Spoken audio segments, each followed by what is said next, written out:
በስመ አብ ወወልድ ወመንፈስ ቅዱስ አሐዱ አምላክ አመ ሰዱሱ ለመጋቢት በዛቲ ዕለት አይረፈ አብ ቅዱስ አባ ዲዮስቆሮስ።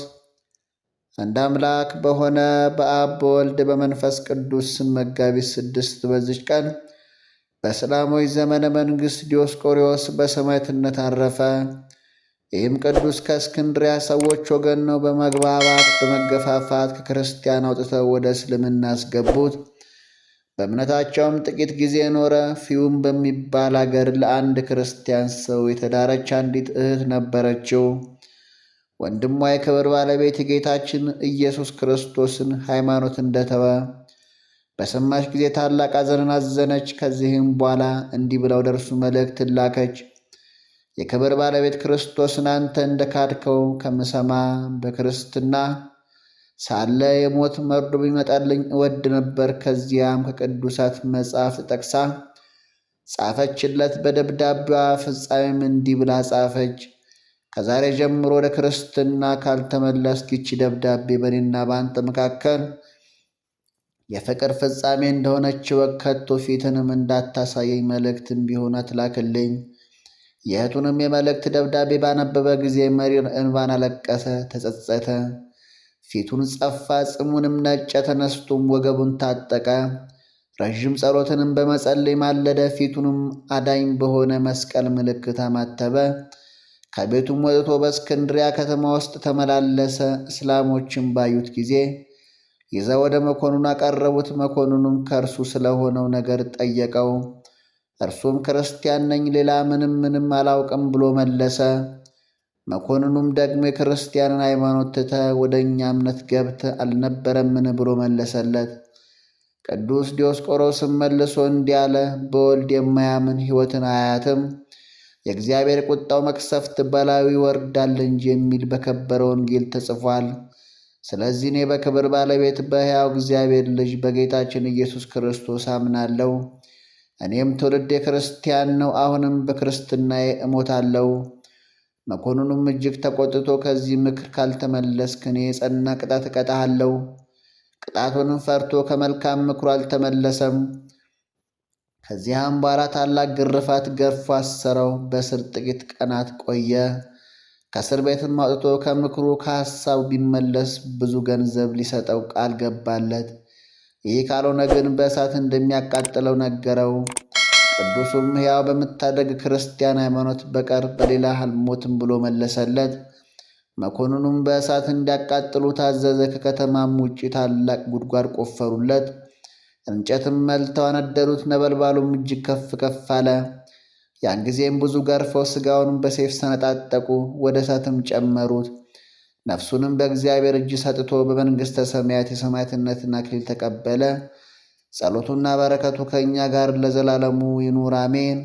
ሰላም ለዲዮስቆሮስ መንገለ አሜን ዘተስህቦ መልእክተ እህቱ ብፅዕት በጊዜ አንበበ ንትፈተ ሥጋው በሐፂም ዘያስታጸበ ዋስታቃለለ አሜወድይዎ ካይበ ዛዘግተ እሳት ሙቀ ወዘነድ ላይበ።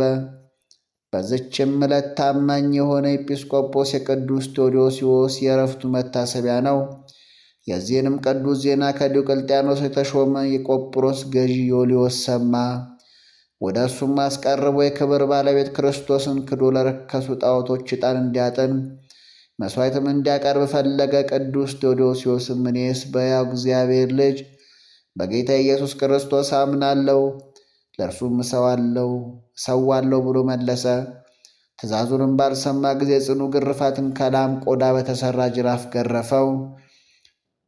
ከዚያም ሰቅሎ ሥጋውን ሁሉ ሰነጠቀ። አውርዶም በእሳት በአጋሉት በብረት አልጋ ላይ አስተኛው። ጌታችንም ከዚህ ሥቃይ ጠብቆ አዳነው። ከዚህ በኋላ እጆቹንና እግሮቹን በረጃጅም ችንካሮች ቸነከረው። እስከ ወህኒ ቤትም ጎተተው፣ በዚያ ጣሉት። እግዚአብሔርም ከሃዲ ዲዮቅልጥያኖስን አጥፍቶ ጻድቁ ቆስጠንጢኖስን እስካነገሰ ድረስ በወህኒ ቤት ኖረ። ቆስጠንጢኖስም የመንግሥት ሥልጣን በያዘ ጊዜ ክብር ባለቤት ጌታችን ኢየሱስ ክርስቶስን በማመን የታሰሩትን ሁሉ እንዲፈቷቸው አዘዘ። ከዚያም በኋላ ወደ ሀገሩ ተመልሶ በጵጵስናው ሹመት ላይ ሆኖ ምዕመናንን በበጎ አመራር እየመራ ኖረ።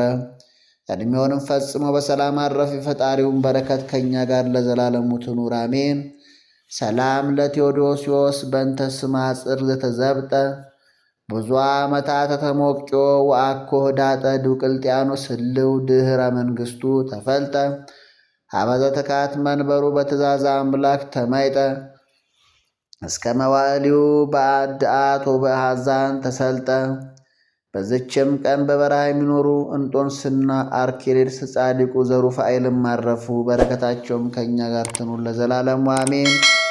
ሰላም እብል ህሊናከ ጽሩየ ዘይረሳ ምንተኒ ወዘያጽበለየ ዘሩፋኤላዊ ከእስመ ትጸር ነፍሴ መኖ ዘበቋከ አቡየ በሰማይ እሰይት ድክያየ። እነሆ ከደመና ጋር ይመጣል፣ ዓይንም ሁሉ የወጉትም ያዩታል። የምድርም ወገኖች ሁሉ ስለ እርሱ ዋይ ዋይ ይላሉ። አዎን አሜን። ያለውና የነበረው የሚመጣውም ሁሉንም የሚገዛ ጌታ አምላክ አልፋና ኦሜጋ እኔ ነኝ ይላል።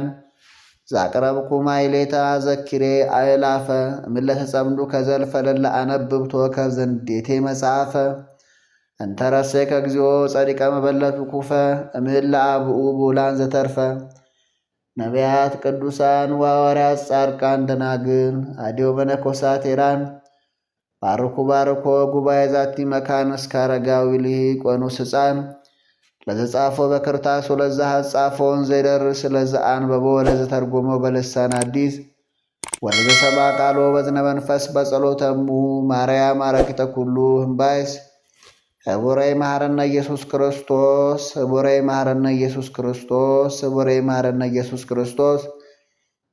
ጌታ ሆይ ከብልጽግናቸው ብዛት የተነሳ ብዙ መባ ካገቡት ይልቅ የድሃይቱን አነስተኛ መባ እንደተቀበልክ ለሁል ጊዜ የሚያገለግሉ አእላፍ መላእክትን እያሳሰብ በችግሬ ጊዜ የማቀርብልን ምስጋና ተቀበል። እናንተም ቅዱሳን ነቢያት፣ የወንጌል ሰባኪያን ሐዋርያት፣ ሰማዕታትና ጻድቃን፣ ትጉሃን መላእክት፣ ፍጹማን ደናግል እንዲሁም ደጋጎች መነኮሳት ሆይ ልጅ አዋቂ ሳይለይ የምንሰበሰብበትን የጉባኤ ቦታ ባርኩ። ይህን መጽሐፍ ወረቀት አዘጋጅቶ ብራና ደምጦ ይጻፈውና ያጻፈው ከግዕዝ ወደ አማርኛ የተረጎመውን ቃለ ንባቡን በእርጋታ መንፈስና በተመስጦ ሊን ያዳመጠ በደለኛን ሁሉ የምታስምር የጌታ እናቱ ኢየሱስ ክርስቶስ በማርያም ጸሎት ይማረን። የጌታ እናቱ በማርያም ጸሎት ኢየሱስ ክርስቶስ በአንድነት ይማረን። የጌታ እናቱ በማርያም ጸሎት ኢየሱስ ክርስቶስ በአንድነት ይማረን። የአባቶቻችን በረከታቸው ድል የማትነሳ ረድኤታቸው ጥርጥር የለባት ሃይማኖታቸው ከእኛ ጋር ትኑር ለዘላለሙ አሜን።